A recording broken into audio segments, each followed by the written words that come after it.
আসসালামু আলাইকুম প্রিয় দর্শক, আমরা এই মুহূর্তে আছি সুনামগঞ্জ জেলা পরিষদের কার্যালয়ের সম্মুখে।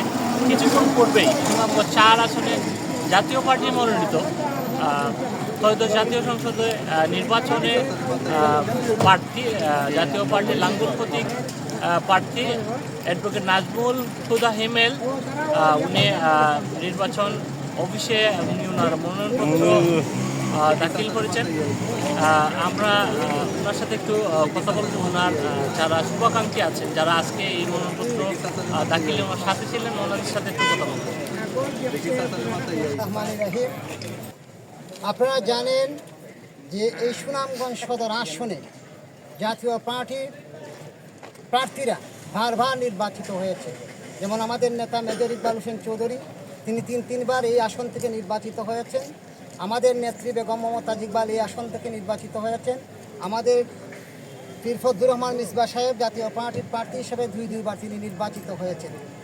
আশা করি এই মুহূর্তে আমরা যে সুর পাচ্ছি চতুর্দিক থেকে জাতীয় পার্টির প্রার্থীর বিষয়ে, জাতীয় পার্টি যিনি প্রার্থী হয়েছেন ইতিমধ্যেই আমাদের সকলের প্রিয় নেতা, যিনি ইতিমধ্যেই এই সুনামগঞ্জের আদালত পাড়ায় জোয়ার সৃষ্টি করেছেন এবং সাধারণ তরুণদের মধ্যে যিনি জোয়ার সৃষ্টি করেছেন, অ্যাডভোকেট নাজমুল হুদা হিমেল। যদি ভোটের পরিবেশ সুন্দর হয়, শান্তিপূর্ণ হয়, ইনশাল্লাহ জাতীয় পার্টি এই আসন থেকে অ্যাডভোকেট নাজমুল হুদা হিমেল লাঙ্গল মার্কা নিয়ে বিপুল ভোটে জয় হবে, যেটা ইতিমধ্যেই আমরা সারা সুনামগঞ্জের এই সদর আসনে আমরা সাড়া পেয়েছি। বিসমিল্লাহির রহমানির রহিম। সুনামগঞ্জ সদর 4 আসনটি জাতীয় পার্টির একটি উর্বর শক্তি। যুগ যুগ ধরেই জাতীয় পার্টির এই আসনে এমপি আমরা পেয়েছি।